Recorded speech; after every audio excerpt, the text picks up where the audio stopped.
Assalamualaikum warahmatullahi wabarakatuh. Jumpa lagi dengan saya para lunatik. Untuk segmen kali ini kita akan membahas mengenai teks narasi, yaitu berkenaan dengan cerita fantasi. Seperti apa teks tersebut? Mari kita simak bersama. Yang pertama, kita bahas dulu mengenai jenis sastra agar lebih tahu sastra itu seperti apa. Yang pertama adalah fiksi, puisi, dan drama. Ada 3 versi ya dalam dunia persastraan. Untuk cerita fantasi itu ada di fiksi. Selanjutnya kita bahas tentang apa itu fiksi. Dalam bukunya, Altenburn dan Lewis mengartikannya sebagai prosa naratif yang bersifat imajinatif, namun biasanya masuk akal dan mengandung kebenaran. Macam-macam fiksi. Yang pertama adalah novel. Jadi dalam satu buku itu ada satu judul. Tebal biasanya sampai 300 halaman, tergantung pengarangnya mau membuat berapa halaman. Kemudian yang versi kedua adalah novelette, itu mirip dengan novel tapi lebih ringkas. Dan cerita pendek, itu biasanya dalam teori itu bisa dikatakan cerpen itu dibaca dalam sekali duduk. Kemudian ada legenda. Legenda itu adalah semacam cerita rakyat yang para masyarakatnya atau rakyatnya itu mempercayai bahwa cerita tersebut dahulunya memang benar-benar terjadi. Untuk yang dongeng itu hanya penceritaan dari mulut ke mulut dan tidak diketahui apakah itu benar atau hanya fiksi saja. Kemudian fabel itu juga cerita rakyat, tapi lebih ke cerita binatang, khusus tentang cerita binatang. Kemudian cerita fantasi, yaitu cerita yang berkaitan dengan keajaiban-keajaiban. Kemudian ada fanfiction yang dalam bahasa Indonesianya adalah fiksi idola. Jadi pengarang memiliki idola misalnya saja dan pada akhirnya ia buat menjadi cerita. Kemudian non-fiction ini gabungan. Jadi ada fiksi kemudian digabung dengan cerita non-fiksi. Contohnya saja itu biasanya tokoh-tokoh dalam masa sejarah itu dibuat menjadi buku. Selanjutnya ada cerita fantasi. Pengertiannya yaitu rangkaian peristiwa yang dibuat oleh pengarang berdasarkan kisah nyata atau murni imajinasi saja. Selanjutnya, ada ciri cerita fantasi, yaitu pertama, keajaiban atau kemisteriusan. Biasanya tokoh itu akan mengalami kejadian yang ajaib yang tidak dialami oleh orang lain. Misalnya saja dia bisa mati dan hidup kembali. Kemudian ide berupa irisan 2 dunia. Pengarang akan menggunakan 2 dunia untuk cerita itu lebih menarik. Misalnya saja masa kini digabung dengan masa dulu, kemudian masa sekarang dengan masa depan.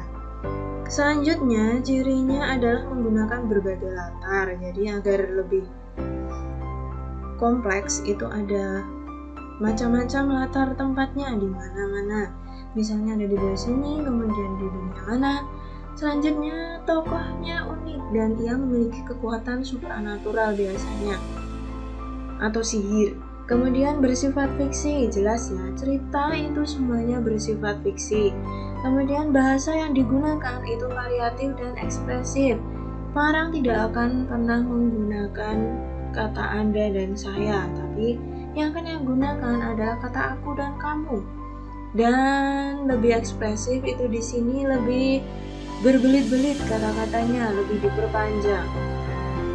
Selanjutnya, jenis cerita fantasi. Ternyata ada dua jenis. Yang pertama adalah fantasi total, baik latar, tokoh, alur, dan lainnya semua berupa khayalan atau tidak terjadi dalam dunia nyata. Jadi latarnya, tokoh, kemudian alur itu kita belum pernah mendengarnya dan tanpa asing. Selanjutnya, untuk yang fantasi irisan itu ada beberapa bagian yang ternyata ada di dunia nyata dan digabung dengan khayalan. Jadi dibumbui dengan khayalan. Misalnya saja latarnya ada di suatu tempat tertentu yang benar-benar ada, tapi nama tokohnya asing, tidak pernah kita dengar. Selanjutnya, kita membahas tentang struktur. Semua teks itu pasti memiliki struktur ya. Untuk teks cerita fantasi yang pertama adalah orientasi. Tahap pengenalan berupa informasi umum mengenai setting dan tokoh. Jadi masih umum yang dibahas, biasanya siapa namanya, ia tinggal di mana. Kemudian komplikasi, itu sudah mulai pada tahap permasalahan. Kemudian nanti menuju ke puncak masalah dan berakhir step demi step itu masalah mereda yang tentunya dialami oleh tokoh utama. Kemudian yang terakhir adalah resolusi, yaitu tahap penyelesaian dari berbagai masalah yang dihadapi tokoh utama. Harus urut ya. Unsur intrinsik, jadi kita ketika membuat sebuah cerita, tentu kita harus memperhatikan unsur ini. Yang pertama ada tema atau theme, alur atau plot, tokoh dan penokohan, latar atau setting, sudut pandang atau point of view, dan amanat atau moral value. Kita bahas satu demi satu. Yang pertama adalah tema atau theme. Merupakan gagasan umum sebuah cerita yang ditentukan pengarang sebelum ia membuat cerita, agar tentunya cerita tersebut dapat dikembangkan dan tidak meluber kemana-mana. Selanjutnya, alur atau plot. Ialah pola peristiwa berupa sebab akibat untuk mencapai efek tertentu. Ialah membangkitkan suspense atau ketegangan agar cerita itu tidak monoton saja. Kemudian ada surprise, kejutan, agar apa yang dipikirkan penonton di awal itu ternyata berbeda dengan maksud dari si pengarang. Kemudian plausibilitas, masuk akalan, meskipun cerita itu fiksi atau tidak nyata, tapi ingat harus masuk akal. Dan yang terakhir adalah unity atau keutuhan. Secara garis besar, alur dibagi dalam 3 bagian, yaitu awal, tengah, dan akhir.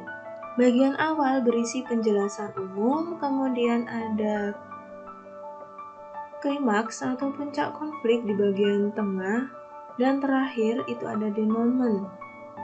Gambarnya adalah seperti ini, awal, tengah, dan akhir. Itu ada awal, itu titik awalnya, titik di bagian bawah, kemudian nanti masalah akan naik terus hingga puncak. Kemudian sedikit demi sedikit masalah akan mereda seiring berjalannya waktu dan akhir. Selanjutnya, jenis plot. Berdasarkan susunan cerita dibedakan menjadi 2. Yang pertama adalah progresif atau kronologis. Ini berurutan dan sering digunakan, yaitu dari awal, kemudian tengah, dan akhir. Kemudian yang lebih menantang itu ada regresif atau flashback. Dimulai dari tengah dulu, baru awal dan akhir. Atau akhir dulu, baru menceritakan awal, kemudian tengah. Selanjutnya, akhir cerita itu plotnya ada 2 versi. Ada yang versi terbuka, jadi sebuah cerita memang sengaja dibuat menggantung oleh pengarang agar bisa saja si pembaca atau penonton itu menentukan sendiri akhirnya seperti apa. Kemudian Versi tertutup, cerita itu memang benar-benar diselesaikan oleh si pengarang dan tidak ada pemikiran-pemikiran tambahan lagi oleh para pembaca atau penonton. Kemudian kuantitas itu juga ada dua versi. Yang pertama itu versi tunggal, sederhana, jadi rangkaian peristiwanya hanya ada satu masalah. Kemudian ada versi jamak, itu rangkaian peristiwanya ada masalah inti atau utama, dan sepanjang perjalanan untuk menyelesaikan masalah utama itu ada masalah-masalah lain yang lebih remeh, lebih kecil. Selanjutnya, tokoh dan penokohan. Tokoh itu adalah para pelaku yang terdapat dalam fiksi. Hendaknya dijelaskan dimensi fisiologisnya, usianya berapa, gendernya apa, kemudian sosiologis, dia memiliki pekerjaan apa, ataukah dia masih sekolah, kemudian agamanya apa, dan ada dimensi psikologi juga, yaitu berkaitan dengan sikap dan moral yang dimiliki tokoh. Dan untuk penokohan itu berkaitan dengan sifat. Tokoh berupa kualitas dirinya lewat kata dan tindakan. Pembedaan tokoh berdasarkan keterlibatan itu ada 3 macam. Yang pertama, tokoh utama, yaitu terlibat dengan tema utama, jadi temanya itu tentang persahabatan misalnya. Nah, itu di situ tokoh utamanya pasti memiliki cerita dia bersahabat dengan tokoh yang lain, dan tokoh utama itu paling banyak diceritakan. Kemudian tokoh tambahan itu pemunculannya ada di sekitar tokoh utama. Dan yang terakhir adalah cameo, hanya muncul sekali sebagai pendukung agar cerita itu lebih hidup dan lebih nyata. Kemudian berdasarkan peran itu ada 2 versi. Yang pertama adalah tokoh protagonis, yaitu tokoh yang dikagumi oleh pembaca, biasanya sesuai dengan pandangan penikmat fiksi. Tokoh antagonis, itu maksudnya lawan, jadi lawan dari protagonis. Tokoh yang menyebabkan timbulnya konflik atau perselisihan. Jadi agar cerita itu lebih nyata, biasanya akan dibutuhkan tokoh antagonis itu. Cara penggambaran watak itu ada yang versi langsung, telling atau analitik, yaitu watak tokoh yang digambarkan pengarang dari deskripsi paragraf. Jadi secara langsung si pengarang akan menuliskannya dalam bentuk deskripsi biasanya. Kemudian yang versi tak langsung, showing atau dramatik, itu ada macam-macam, 10 ya ini di sini. Yang pertama adalah penamaan tokoh atau naming. Jadi nama tokoh itu disesuaikan dengan wataknya. Jadi misalnya tokoh Pak Sabar itu identik dengan dia memiliki sifat sabar. Kemudian dari percakapan, kemudian dari penggambaran pikiran tokoh, kemudian arus kesadaran, pelukisan perasaan tokoh seperti apa, perbuatan yang dilakukan tokoh itu bagaimana, kemudian sikapnya tokoh terhadap tokoh lain, dan ada pandangan seseorang atau banyak tokoh terhadap tokoh tertentu. Kemudian ada pelukisan fisik yang kadang digunakan untuk menggambarkan watak juga. Misalnya saja kalau dia tidak terawat misalnya, berarti dia itu cenderung pemalas. Kemudian untuk yang pelukisan latar tempat misalnya, dia settingnya ada di Jogja, otomatis watak yang dimiliki oleh tokoh tersebut pasti dia ramah, kemudian ulet, terutama ramahnya itu kalau udah ke Jogja.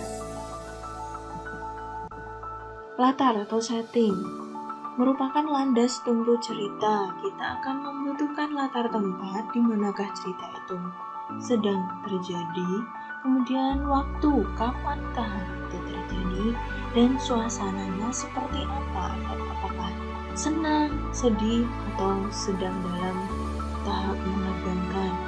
Kemudian sudut pandang atau point of view, di sini ada mengenai cara sebuah cerita itu dikisahkan oleh pengarang. Jadi posisi pengarang dan cerita itu bagaimana? Yang pertama adalah sudut pandang persona pertama. Yang kedua adalah sudut pandang persona ketiga. Memang jarang sekali ditemukan sudut pandang orang kedua ya. Sudut pandang orang pertama itu si pengarang sebagai tokoh utama, jadi dia ada di dalam cerita itu dan jadi pemeran utama. Selanjutnya, si pengarang juga ada di situ, cirinya adalah ada kata aku, namun dia hanyalah tambahan. Jadi yang banyak diceritakan di situ adalah temannya atau orang di sekitar si pengarang.